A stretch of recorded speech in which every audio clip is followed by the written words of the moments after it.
one of the big things is when you drive it and you bring it back, it's going to have dust on it. And instead of wiping it with a cloth, which can scratch it because you don't know what's in the dust, and you have to somehow get the dust and dirt off of it without rubbing it against the paint and scratching it. It's very simple. If you go buy a little baby air compressor, pancake compressor from Lowe's or Home Depot, one that you can plug in the wall, a little electrical one with a little 50-foot air hose. All you got to do is air blow it off, and that'll demonstrate. You just kind of start from the top and work your way down and blow it.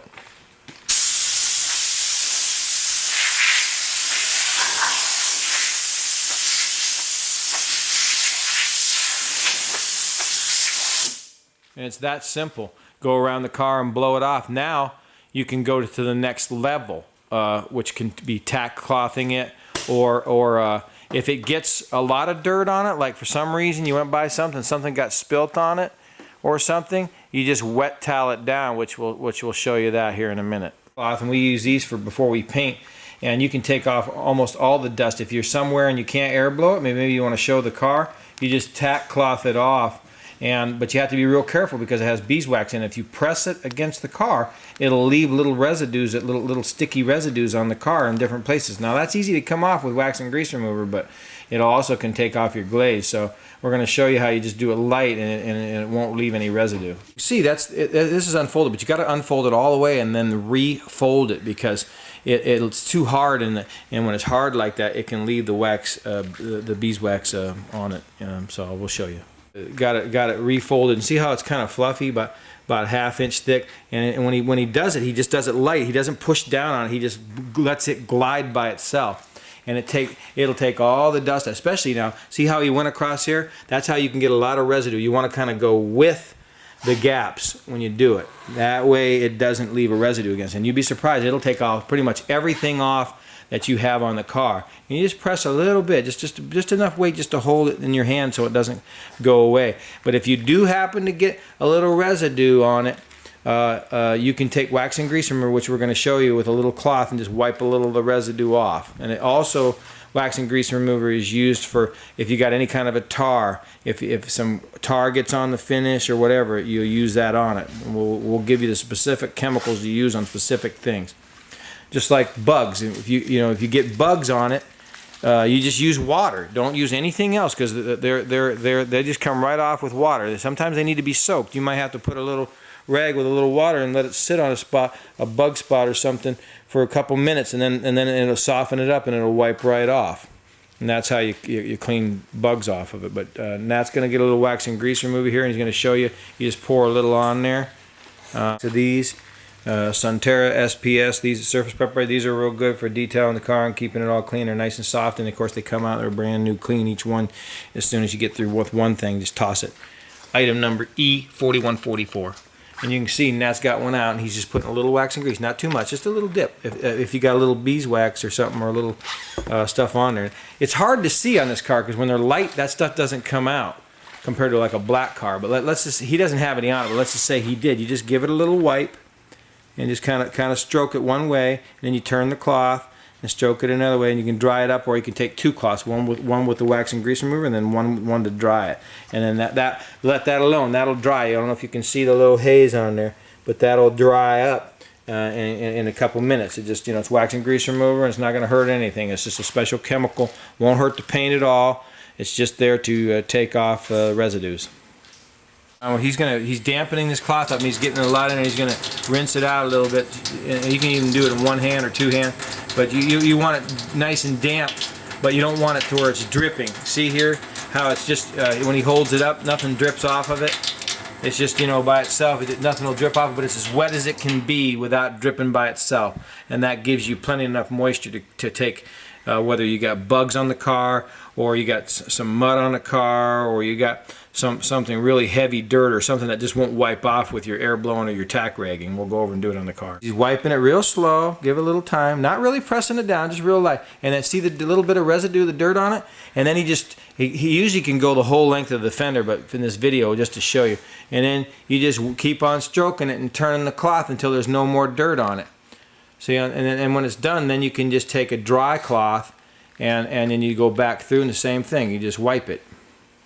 And that'll get all, they won't have any water spots or anything on it, you see? So you take all the water spots off. That's all you got to do. And it takes a little time, but you can't take a car like this through a car wash and just start slamming water on it. It's got show paint on it, so it's the proper way to take care of it. But you notice how he didn't have so much water that it's dripping underneath the moldings or anything. It's just enough water to where it gets the job done. And then you just wipe it. These fender spears, and you got to be careful when you wipe it. You just wipe it slow, like you saw him doing the fender. You don't want to hook the towel in something that gets wedged and you can't get it out, or it rips a molding out or something. See how he's going away from the spears rather than going into them, and that way. See the little bit of the water bead on there? As you can tell, he's got some moisture on there, but it's not a lot. Now normally he would do the whole thing. He wouldn't just do like one spot. He'd do this whole section on his fender and then he'd wipe it down. But we're just doing to demonstrate it for you. And it just goes back in and wipes it on down.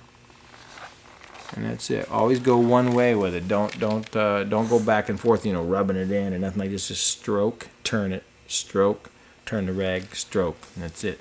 Brand new towel, and this is glaze, $59.90. Now, glaze is the best way to make a car look good compared to most waxes. But it doesn't last but a day. But if you're just going to take it to a show, it's easy to apply, very quick compared to a wax. It's much faster to put it on. You can usually go around this car in about 45 minutes to an hour and 15 minutes. You have the whole car done. You can see how he's put it on. And now he's getting another one that he's going to wipe it with. And he's going to do a spot on the fender here. And I'll kind of show you how much he rubs in. And as you can see, he has a mask up here. And this is where the glaze could get into the crack. That's why he put the tape over here. And so he can just get after it, and he put little half-inch tape and kind of wedge it on the side, because no one's going to really see that it's not super polished on the very edge. It's the main body. But go ahead and wipe that a little bit more and show him how many strokes you should probably put that on to get the benefit. Usually when you're putting glaze in, you do swirls. You don't just do straight. You kind of rub it in so it can get into the little cracks and the crevices. And you can see how it's kind of wet in there. It's got like a little hazy look to it. And he's got enough on there to do it. You don't want it dripping off, but you don't want it all dry. And then he just takes a cloth and he wipes that down. And once again, he turns it. And once again, you can do bigger sections in this. This is just to show you, what's going on. But if you see that molding up there, if he was to do this and he didn't have a little bit of tape on this, you could get the wax or the glaze underneath that little molding edge, and that looks horrible. It shows you've probably seen white cakey wax underneath that molding, and it's worth the time to mask it up like this and this because of that problem. And you can see he's going to wipe it off, and it grabs a little bit, but not like wax. It's real easy to get it off. But once you wipe the car down with water, it'll start taking this off. But this gives the best finish glaze, and it's easy to apply compared to wax. It doesn't take as long. But that's what we do, because we don't like silicone in our shop, and so wax has silicone in it, and we don't want silicone in the shop, which can cause the silicone in the paint job, fisheye. You probably heard it called fisheye before. So, and that's all it takes. You just wipe it down, just kind of look it over like this, and make sure you didn't miss anything. And if you're happy with that section, you go on to the next section. I'd say when you're glazing, it's probably best to do about from this crack down to here, 18 inches by 12 inches at a time, and then go to another section, 18 by 12, 18 by 12. And especially do it in the shade. Don't do it in the sun, because it'll dry out. Always do it in the garage or whatever, underneath a tree or something where you can stay out of the sun doing it. But when you're washing it down, you tack ragging it or wet toweling it down, you can do a whole section like this fender, straight, stroke the whole thing, turn the rag, stroke the whole thing. What the moisture does is it not only cleans it, but it lifts the dirt off. But you have to turn it on a regular basis, or you're going to be rubbing that dirt back into the finish, which will then scratch the paint. The paint will take quite a bit of abuse, but the more dirt you rub on it, the more it's going to look scratchy and hazy. So you have to be careful with it. Exposed to it, as far as the top, you can just get any kind of a vinyl cleaner at your store, like Depot or maybe even like a AutoZone or an automotive place. Get a cleaner, but once again, you have to be careful, because if it rolls off, it might be stronger and it can mess up with the paint. So when you get ready to do that, you might want to put some tape and some plastic that you can just buy at Home Depot, some painter's plastic, and put it around here, so if some of it drips down, it doesn't get on the paint, and you can clean the top up real nice. But you know, if you're only taking it out on nice days, you can just use a little cleaner with a little brush on one little spot and touch it up and wipe it without it smearing down the side and getting on the rest of the car. Shouldn't be that big of a deal. There's also plastic cleaners that you can use on the window, but the same thing you would use, the tack rag, the air blow, or the damp, and go across it. But if it starts getting scratchy, there's a company called Novus that has plastic cleaners and polishers that'll take those scratches out. Just get a hold of me and I'll give you the name. But it's probably going to take several years before that gets to the point where you'd want to do anything about it. And I would just use cleaners on. I wouldn't put any Armor All. You see this Armor All makes the dash look shiny, and it's a contaminant. It's got silicones in it. You don't want to spray any of that on it. You just use the cleaner and light a little bit and keep wiping with the rag and changing the rag and turning it over. That's the best bet. Stainless steel. Any of your stainless steel, wipe it and polish it the same way we just showed you. Now, it's harder than the paint, but you wouldn't want to do it really any differently.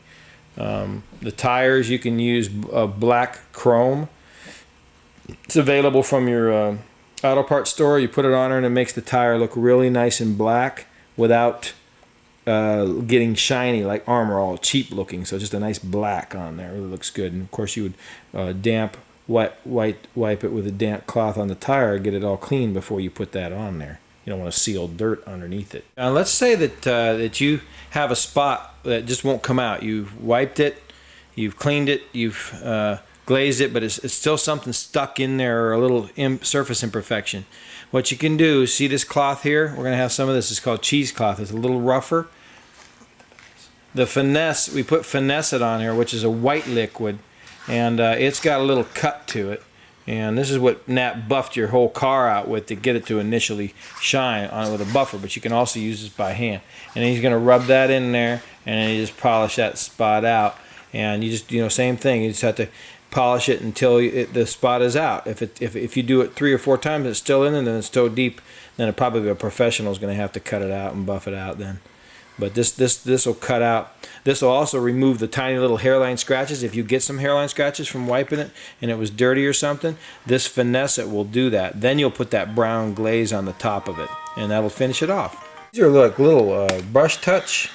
If you get a chip in it, you got some paint, you can do it, but you have to mix the paint up just right. See how tiny it is? You mix the paint up. And in this particular situation, the touch-up paint is base coat, clear coat. We have some touch-up just to get you by. You can fill it, but if you get a chip or something, you need to make sure it's all loose, that all of it's cleaned out. There's not a little loose piece. Got to pop that all out of the way and clean it with the wax and grease remover that we showed you. And then you can take and dip this in the paint and just fill a little bit right in there, and then let it dry for about a half hour, and then come back and mix another little bit up. Or you can put the paint in the refrigerator and it won't catalyze, it won't set up. You can come back in, dip a little bit more, and fill it. And that'll get you by if you take into a show or whatever, until you can get a professional to work on the finish.